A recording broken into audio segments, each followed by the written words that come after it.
Olha aqui, ó. Carmen Elisa Bastos de Carvalho é uma das promotoras do caso Marielle Franco no Ministério Público do Rio de Janeiro. Olha ela com a camisa de Bolsonaro presidente, tá certo?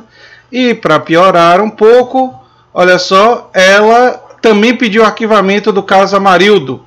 A investigação contra 13 policiais militares do BOPE suspeitos de ter escondido o corpo de Amarildo é arquivada. E a responsável, olha, foi ela aqui, essa fã de Bolsonaro, né? Então vamos falar sobre isso no vídeo de hoje. Oi, gente, como vocês viram aí, a promotora, uma das promotoras do caso Marielle é uma bolsonarista convicta. E obviamente ela precisa ser afastada do caso, uma vez que o nome de Bolsonaro foi citado. Isso independentemente de Bolsonaro ter ou não ter culpa no cartório, porque existe uma coisa, a figura no direito, que é você se declarar suspeito. Por exemplo, se alguém está sendo acusado de alguma coisa e você foi padrinho de casamento dessa pessoa que está sendo acusada, você tem que se declarar suspeito, você não pode conduzir uma investigação, você não pode ser juiz dessa pessoa, porque você tem uma ligação prévia com essa pessoa que impede isso.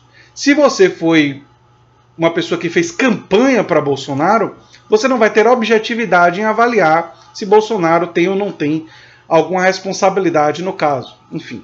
Nós vamos falar mais sobre isso no vídeo de hoje. Se você chegou agora, eu sou o André Teixeira Jacobina, aqui é a nova Máquina do Tempo. Se você gosta do que a gente faz, se inscreva, dê um like, compartilhe. Os links vão estar em um comentário fixado no início dos comentários. Pois bem, isso significa que o porteiro disse a verdade? Não necessariamente. Mas significa que a promotora que disse que ele é mentiroso se precipitou e que fez isso possivelmente por motivos políticos. E a partir do momento que existe a possibilidade dela ter feito isso por motivos políticos, ela não tem competência, não técnica, competência em termos de objetividade, para seguir como promotora do caso. Existe uma presunção de imparcialidade, mas na verdade, eu já fiz vídeos até sobre isso, o mínimo que se exige de autoridades e de pessoas analisando um caso como esse, sejam eles promotores ou juízes, é objetividade. E você não consegue ter a presunção de objetividade caso você tenha advogado no passado, tenha defendido com muito entusiasmo no passado uma posição que o torna completamente parcial, né, no caso em discussão. Então você não teria condições de julgar ou de avaliar com o mínimo de isenção. Isenção completa, imparcialidade completa, obviamente são coisas impossíveis, mas você pode fazer um esforço nessa direção, uma tentativa. E é isso que se espera de promotores e juízes e tudo mais, que eles façam esse esforço. A gente não pode pegar o exemplo do Moro e achar que isso daí é como deve ser a justiça, que isso daí seria realmente uma grande tragédia, porque o Moro claramente era uma figura implicada e com interesses políticos e com uma motivação política por trás de suas atitudes. Enfim, é dramático isso que aconteceu, que a gente sabe agora, e é ainda mais irritante o fato dela própria não ter se declarado suspeita. Porque assim, quando o nome de Bolsonaro apareceu, uma pessoa ética, uma pessoa que conhece do direito e que além de conhecer tem ética profissional, ela seria a primeira pessoa que deveria ter dito: olha, eu não posso mais julgar, não posso mais ser promotora desse caso, porque citou o nome de Bolsonaro e eu fiz campanha para Bolsonaro. Ela deveria ter dito isso. Mas ela não disse isso. Ela não fez isso. Ela não agiu como uma pessoa ética e agora ela está sendo exposta. E é muito dramático isso, porque aí torna as investigações... Dá para confiar na justiça? Dá para acreditar na justiça?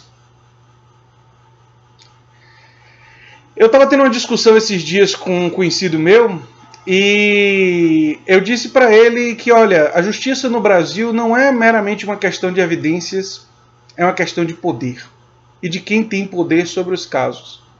E a cada dia que passa, as leis nunca foram exatamente imunes ao poder. As leis nunca foram imparciais. O Estado nunca foi imparcial.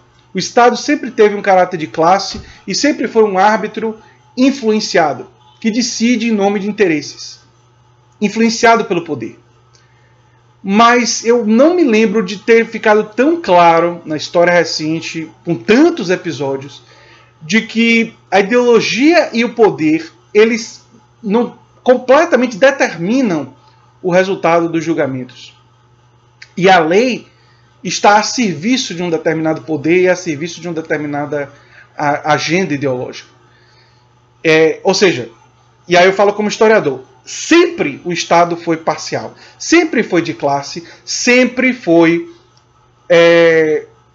permeado, inclusive em sua dimensão jurídica, por uma influência do poder. Nunca houve um Estado perfeitamente árbitro, imparcial, como diz o liberalismo. Como diz o liberalismo clássico, que o Estado deve ser apenas um árbitro imparcial entre contratos entre homens, entre seres humanos. Isso nunca existiu. Mas o Brasil de hoje coloca, não é apenas o fato de não existir isso, mas de uma forma completamente clara, escancarada, que olha, o Estado e os oficiais do Estado manipulam o poder do Estado com clareza e à luz do dia, sem esconder, sem querer parecer imparciais, e defendem isso, e parecem não ter vergonha. Porque ela, que sabia que tinha essas fotos nas redes sociais, não teve vergonha de, assim que o porteiro disse o que disse, ela sair para a mídia e dizer que o porteiro mentiu. Quando ela, pelo histórico dela, deveria ter sido a primeira pessoa a dizer: talvez ele tenha mentido, talvez ele não tenha mentido, mas eu não sou a pessoa adequada para conduzir esse processo, para participar desse processo. Eu tenho que me retirar. E a pessoa que deve participar desse processo deve ser uma pessoa que não seja nem PT, nem Bolsonaro. Deve ser uma pessoa que ou não goste dos dois, ou não se interesse muito pelos dois. Deve ser uma pessoa que não é nem muito de esquerda, nem muito de direita. É uma pessoa que se dedica mais ao direito e não se envolve com tanta intensidade nessas questões políticas. Pode ter as opiniões dele ou dela, mas não tem esse grau de envolvimento, esse grau de parcialidade. Lamentavelmente ela não teve essa postura e eu não esperaria de uma pessoa como ela essa postura. E o fato de eu não esperar, o fato do que aconteceu não me surpreender, já é demonstrativo de uma situação absolutamente dramática das instituições brasileiras. Isso significa que as instituições brasileiras, a partir do momento que nós não nos chocamos com uma coisa como essa, quando uma coisa como essa aparece, nós dissemos: não tem nenhuma grande surpresa, não, é assim mesmo. Isso significa que a sociedade brasileira e nossas instituições perderam toda e qualquer confiabilidade.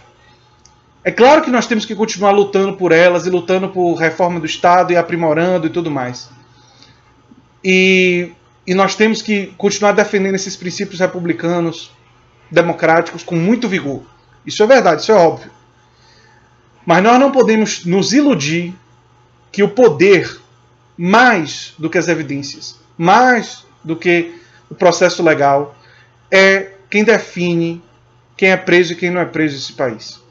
É quem define mais. Não é a única coisa que define, mas é o fator mais preponderante que define os caminhos da nossa justiça. Nem mesmo a aparência de imparcialidade, uma aparência de objetividade, nós nos podemos segurar. E isso é dramático, é triste para nós, enquanto democracia recente, enquanto uma república constituída há relativamente pouco tempo.